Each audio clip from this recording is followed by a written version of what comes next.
Tell me something. Did all of you always saw yourself as an artist since, like, as you were younger, as a child? How have your journeys evolved into being where you are? Your work has evolved into that.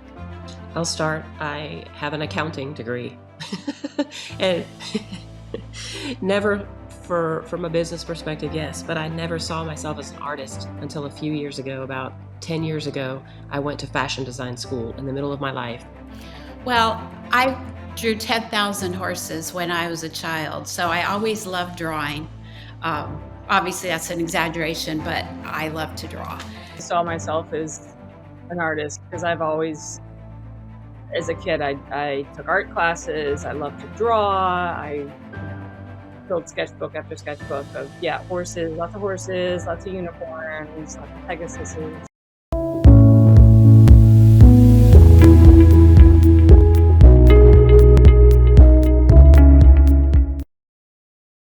Hey, you guys, welcome back to the Arts to Hearts podcast. We're back with another episode with another set of three amazing artists. These artists are a part of our upcoming and now live book, which by the time we actually push this out, you will be able to see.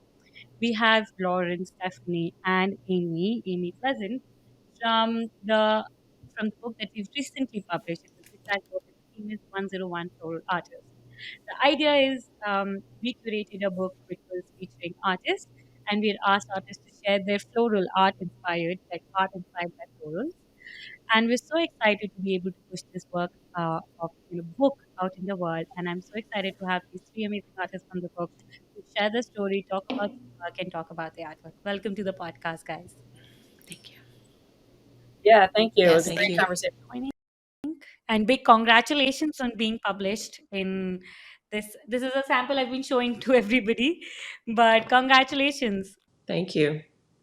Okay. Guys, would you like to introduce yourself? Lauren, would you start? Can you introduce who you are, what you do for everybody who's listening? Thank you again for having me, Charuka. My name is Lauren Battistini. I'm Houston, Texas based, but was born and raised in New Orleans, Louisiana.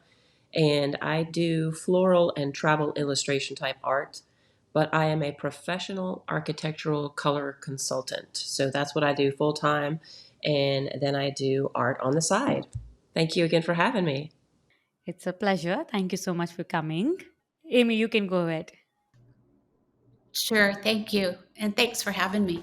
So, I am primarily a figurative painter. However, I have this botanical thread that goes through all my paintings. So, when I saw this call for this book, I thought this would be just a great fit. Currently, I'm on a residency at the Blodell Island or Blodell Reserve residency. So I'm in the middle of creating resources with native species in Washington State, where I'm from, um, with the idea of applying it to a future series of paintings. So, and I'm from the Pacific Northwest. Yeah. I can see some really beautiful, colorful works behind you. Well, thank you. I bring the color. That's one thing I'm known for, and I can't stop myself. So, yeah. Stephanie, would you like to go next?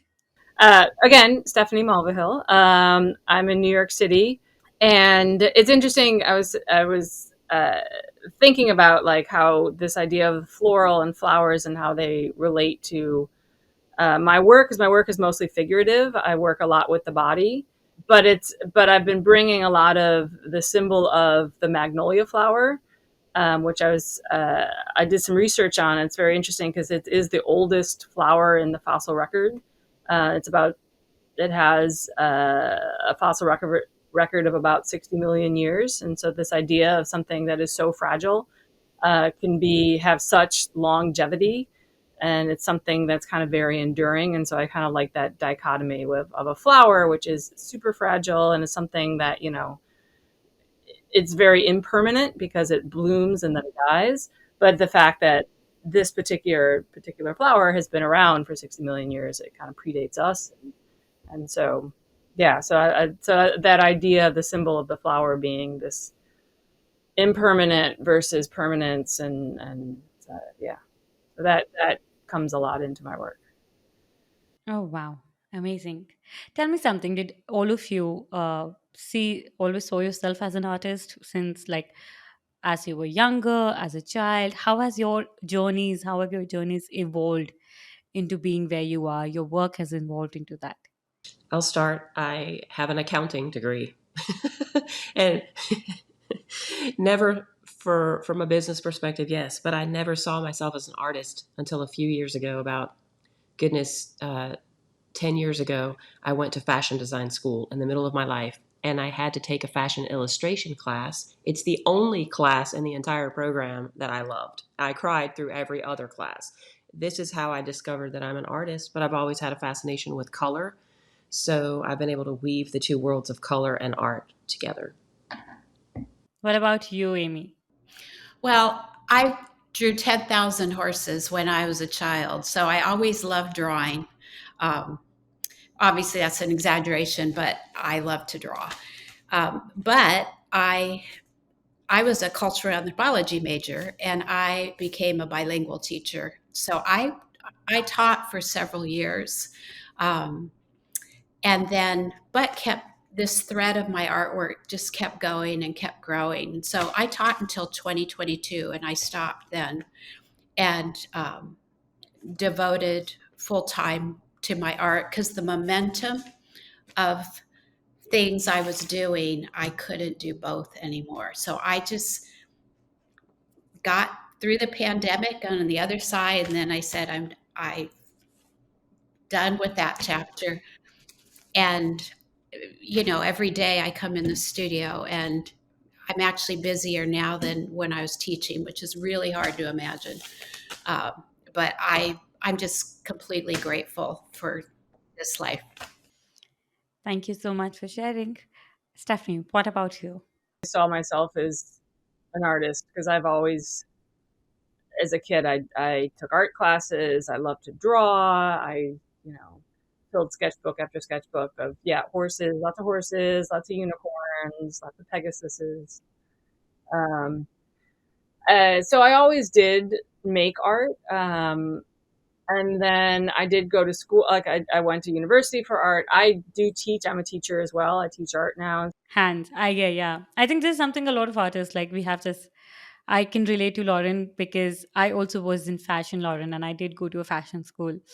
And fashion illustration was my best class. And, I was interviewing. Just in the beginning of my class, I remember this was my first class. We were given an assignment that we had to find an illustrator's work that we really admired and go on Pinterest and, copy their work. And I remember going on Pinterest and being a fashion student and all of that. I saw Katie Rogers, who used to go by the name of Paper Fashions. I brought it on the podcast recently, and I looked at her work and I really enjoyed it. And I was like, I want to do this. And that was one class always that apart from sewing, needling, and all of those things, that was literally my best class. And when I started a business, I think Stephanie, like she said, I felt like even though I was in the creative field, I felt like I had to do things by my hand as an artist and make something. The desire to create something by my own hands than just you know get it done by someone. And I think that time for me also, it was like, I want to be an artist. I want to create something from my own hands and get it dirty and make that mess to feel that groundingness. What do you think is your number one reason for being, why do you do the work that you do, being an artist? What is your, if I were to ask you, like, one thing, what motivates you or what brings you down to, being an artist is not an easy profession for sure. Making a living, not easy. The time, not easy. None of it is easy. Yet, not only we do it, a lot of artists choose to, uh, do it being unpaid, doing it as on the side, or just because, you're compelled to create. What do you think are your reasons? Well, I have two. One is it's therapeutic for me, honestly, it just is. But secondly, I love how well received my art is. When someone buys it, I see the look on their face. That's so gratifying for me. That right there is why I continue to do art. Well, I think one of the reasons is I can't not do art. I'll be doing art until the day I'm in the ground. And if I've had periods in my life where I've had illness and some significant illness, and I kept doing art because art connected me to life. But the other thing is, I feel like my work is about the ideas underneath the paint and the canvas. And people do respond to it, but it's about helping people, or not helping people, I shouldn't say that. I have this philosophy where we're all doing the best we can with the consciousness we're given, and kind of giving people permission to be easy on themselves, to accept, to forgive, to and if you go on my website and look at my work, it'll kind of make more sense. But just kind of give people back to themselves in a really just wonderful way. So And the idea that, you know, we all go through these periods of instability, and how do we process that, and how does our identities and our sense of self change kind of through those like moments where the ground underneath you feels really unstable, and just yeah, so there's that. And then the idea, the flowers kind of came in because, one, I mean, the magnolia flower is kind of a beautiful flower. It's a really kind of weird and interesting flower. And then I like found the history of it, the idea that it's been here so long, and so this idea of permanence, that even though there is kind of this fragility and change, that there is this kind of underlying permanence, that our bodies and ourselves, they'll you know, it's going to be different, but we'll get there on the other side. um, yeah, so it's kind of, the ghost is kind of like this idea of like your past self is kind of like, but it's kind of always present, but you're changing, and Yeah. like you don't really know Right. where this is going, and it's Yeah, kind of I absolutely relate with that. I think vibrate. sometimes art, when I lost my mom, art was one of the biggest things that helped me very passively. Just, I think, just trying to make sense, even though I don't know how that makes sense, but just understanding what am I feeling. Okay, tell me something. I'm going to pull out your works, and then we'll talk about those works that we, I don't know, you cannot see me. I can see your work. You can see it in the drafts that you have. I know you don't have the book in your hands right now, but I want to particularly talk about the works that we've published in the book. I want people to be able to, when they look at the book and they turn the pages and they look at your work, they're able to really not only look at a piece of art, but really hear your voice and your story, and what you were thinking while you were making this work, and what your story and idea is. I will start with Lauren. Lauren, I have your work in front of me, and it is called, let me see, it's called Rudakino, if I'm Rudakino. Okay. It's an oil. Thank you. It's an oil pastels, pastel crayon, and acrylics painting, and it has these colorful flowers with white vases on it. Do you want to share with us what was going in your mind, and what is there a story, something you want to talk about with us about this artwork? You bet. So, this piece is a convergence of three ideas. The first of which is I wanted to start making florals that sort of leap off the page, that are wild and rebellious. I have been a rule follower my entire life. That's another story for another day. And I am just so tired of following rules. I just want to run wild. So, the first thing is to let the flowers run off the canvas just a little bit and be kind of messy. The second thing is that because I'm a color specialist, I'm always interested in the color of the year. So peach is the Pantone color of the year, a peachy kind of color. So my rendering is a peachy pink, so it's my take on it. Thirdly, I'm very fascinated with the Greek language. I'm studying it. I've been to Greece 3 times. So rodakino means peach in Greek. Oh, wow, interesting. What really, but why flowers? What inspires you of them? I'm going to give you a very funny and simple answer. It is very hard to mess up flowers. They are always going to look beautiful. And as a newer artist, I want to express myself in a subject that I know I can make it look beautiful, even if the lines aren't quite right. Yeah. Yeah. No, that makes sense. Um, Amy, I have your work. It's a beautiful, wide, bright. I don't know. That's what I can interpret. It's a beautiful girl with this veil and white dress and beautiful flowers on the background, on the head, in front. And this artwork is called The Language of Flowers. And there's Mhm. another keyword, gladiolus. It's Yes, oil on canvas. Would you yes. like to share with us? Sure. This series, The Language of Flowers, is part of a museum exhibition I had this past summer, um, called Family Album, where I worked from historical photos. It was much about generational transition, especially our mothers, grandmothers' generation. And so I took four photographs, historical photographs of brides on their wedding day. And in in Canton, Ohio, which is my hometown. And so this particular bride, I surrounded her with gladiolus because I looked at the photograph and I paired some sort of metaphorical meaning where gladiolus are have a meaning of strength. And when I looked at this woman, and because part of the theme is the women of these generation, they they held the families together. They held a lot of secrets. They navigated a very um, difficult world at times that was very gender biased.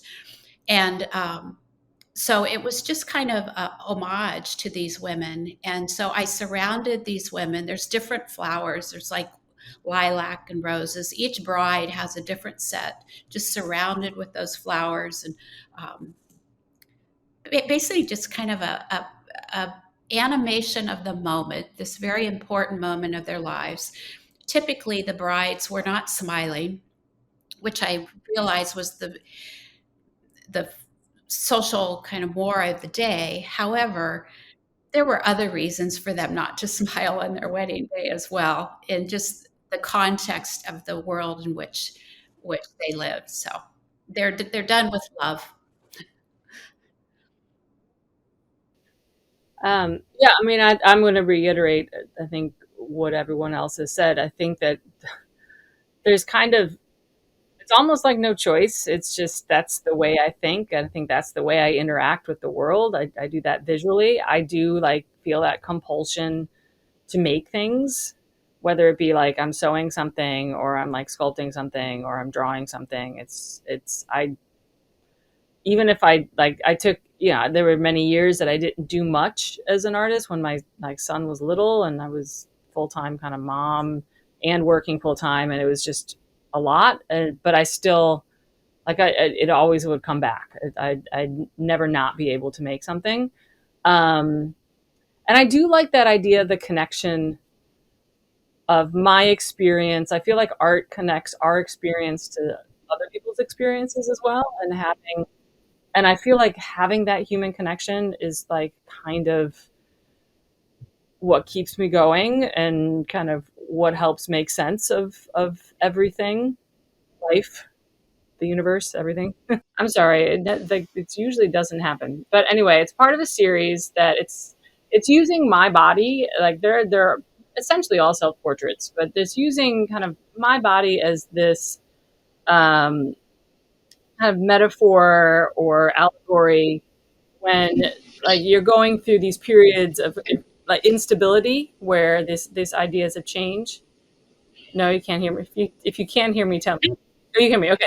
Yeah. So periods of yeah, I never know on my end. I'm just going to keep talking. Um, but these periods of kind of instability and where you're kind of like foundation of in the world kind of all of a sudden shifts, and so I kind of went through that a couple years back. Relationships were kind of shifting, and the fact that like this idea of like motherhood, my son was getting older, and so that identity kind of started to change, and so there was this period of like instability, and so this idea of using the body as an allegory of change and evolution, and that's why like there's like different parts, the pieces that are kind of all put together. Some of them have several arms, some have several legs. Most of them don't have a head. The head is usually covered with like flowers or birds or. Oh, wow. I don't know if you know Sarah Dwight-Weller's work. She has this series. I'll share her link with her. Shout out to Sarah. She's an amazing artist. And she has a similar body of, like, not on, she's been exploring this idea in the same context. How photographs, old photographs, she has a series called Hidden Mothers, and how old photographs were family portraits. When children's photographs were taken, and when there was a father or whatever, and because they didn't want to show the mother, they would put like a white or whatever a fabric on the mother, so you can see a child standing and a fabric on behind, but it's actually a mother covered underneath. So she does like a beautiful series. You have to check her work out. It's stunning. I will. That's great. Wonderful. Okay, I have Stephanie. I have this amazing work. It's titled Ghost. It's a mixed media on paper mounted on canvas. But let me describe it for anyone who you will attach the image for sure. But it's this. It's a figure. It's a woman. I can see the hands and the face, the skull basically is hold it or from a different part of the body, and I can see a lot of greens, and I can see a few birds on front, a few birds on the back. I'm very interested in. I want to hear what were you thinking. What's your idea behind this? Yes, I Hmm. did. Yes. All right. So Ghost. So it's part of a series that I've been doing, and it's using. That's a beautiful, and well, also when, like you say, I also see it this way, like um, children are literally like a part of a body, but also when you let them go when they're growing. Yeah. So it's like, it's a part of you, your hair, whatever part of our body, and but you're literally putting it out there and letting it live its life of its own. Lovely. Okay. What about one last question? What do you think has been your biggest strength and struggle all these years that you've worked as an artist? What would you consider the hardest part, and something that you feel like was something that you feel became a strength for you? Okay. So the hardest part for me has been developing my own unique style because I didn't come from an art background. So I've been exploring florals, travel illustrations. I was doing fashion faces for a while. So it's been the most challenging to narrow it down to a couple of subjects and categories. Now, where I think my strong suit is because I'm a color professional. I have no problem whatsoever mixing and matching all kinds of different colors and doing some non traditional color schemes. Color is never an issue for me. It's really been figuring out my style and what subjects I really want to draw or paint. I think that makes sense. What about you? Okay, we've lost Stephanie. I was thinking we'll bring her first, just in Oh, case we lose her. But go ahead, Amy. okay. I would say my strength would be my persistence. I have, this has been the long arc of a career. And, you know, I have this thing, get comfortable with uncertainty and rejection and learn how to move on. So I think, I think I got that down. I think something I struggle with is that struggle at times with your own self confidence in your own work, your belief in your work. And you do, but you don't. Um, Sometimes when it comes to presenting your work to the world, you kind of hold back, or you really have to go forward without caring what other people are thinking about your work. You have to stick close to that voice. And I have to say, I have struggled with that sometimes. So, Yeah. No, makes sense. What about Stephanie before I lose you? I know. Well, if you lose me, I'll come right back in. Um, so I actually funny. I did go to art school, and I have like studied like got a master's and an undergraduate. But I feel like Lauren, I had the same thing where I needed to find my own voice because sometimes you Mm-hmm. study too much of other people's Yeah. work, and then you're like, Yep. what about, Who are well, this you? person's doing this and this person's doing this, and like, but what is my art? Like, what do I, Yeah. and also believing in that, Yeah. and not, Yep. that my art, my work isn't good enough. This person's, doing figurative work. Now it's actually had a resurgence, figurative work, but for years it wasn't en vogue, right? And so, but just trusting yourself and trusting the work that you make, No, I think that's a good. has been a struggle, and Yeah. you know. Okay, wonderful. Thank you so much, guys. Thank you so much for sharing about your work and also sharing about, your life as an artist. I just want to ask you, and there's no compulsion, you can be as honest. Firstly, congratulations on being a book. But you have how was it? How was your experience being a part of the book? And if you have any feedbacks and reviews for us of being in the process, I know it was an intense process, but I just want to, hear out from you what would you say being a part of the 101 Floral book? Good question. I think it was relatively painless. I mean, I did the because I was in the studio, I was in your studio book as well, so I'm probably blending the two together. But part of it was the questions and like typing up my responses to the questions. But that's always like, I mean, it's a good exercise talking about your work and kind of who you are and your story, which is always a struggle for me. Writing and talking about your work is, when it's deeply personal, can be challenging. But I think it was relatively painless. And I mean, I think the spread looks good, and I can't wait to see the finished. Yeah. And yeah, I felt the Yeah, same. I felt like it was easy. Um, it was helpful to me that sometimes you send out more than once, so that, oh yeah, I need to do that. But yeah, I felt like it was sequential steps that made sense, and it was easy to participate. perfect. Thank you so much. And I found that this was a really nice, seamless process, and it was such a joy and an honor to be a part of this project with 99 other women, 99 other Oh, artists. It's been a yes. great project for me to be a part of. And you all did a good job with communication. And as Amy said, there was a sequential order to this. It was easy to follow, and you were also very responsive, Sharuka. I remember I had a couple of questions for you, and you Thank you. responded right away. Oh, thank you so much. You guys keep us on we keep you on your toes and you keep us on our toes. Mm.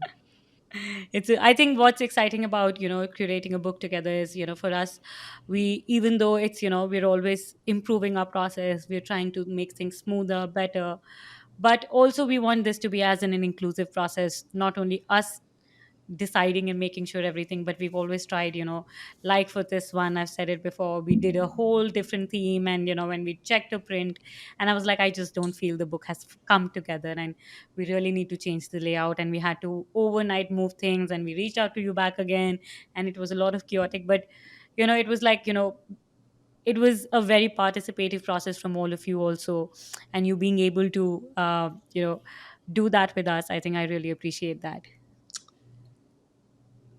Okay, one last Thank you. thing, where can people find you, support you? Of course, I would say anybody who wants to look at the work and support their work, of course, you can buy a copy of the 101 Floral Art Book. You can find the link in the episode, you can find on our Instagram. But there's several other ways you can support their work, our work. You can buy a copy, you can share this episode, you can buy their art. We will list their Instagram, websites, everything for you to be able to look at that.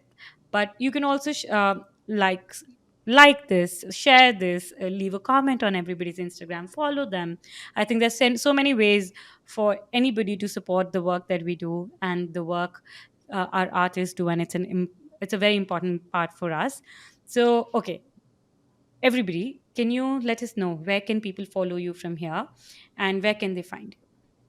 Well, I'm most active on Instagram, so it's at Amy Pleasant underline Seattle, and then my website is amypleasantseattle.com. Perfect. What about you, Stephanie? We have you, go ahead. I know. Here. I'm both on Instagram. I do have a website. My website is stephaniemulvihill.com. And then Instagram, I'm at S Mulvihill Art. Perfect. That's it. Mulvihill Art. But I am active. I'm active in both. I do need to update my website a little bit with some more, like a couple of new pieces that I finished. But Instagram is that's more Connection immediate. point. That you kind of Yeah. see process and yeah. Okay. And Go ahead, Lauren. I am most active on Instagram. My handle is at LFB Color. That's L like Lauren, F like Frank, B like boy, color, COLOR, the American way. And then my website is www.lfbcolor.com. Perfect. We'll make sure we link all your links and your work and the link to the book in the show notes of this episode. And thank you so much for everybody joining us. Thank you, Amy, Lauren, and Stephanie. Thank you so much for your time. And again, a big congratulations. I can't wait to see your books in your hand. And when that happens, make sure you share your photos and videos with us. Yes. Thank you, Charuka, so much for this opportunity Thank to be you. interviewed. Absolutely. Thank you so Thank much. you, Sharuka. Yeah, thank you. It was a great conversation. Thank you.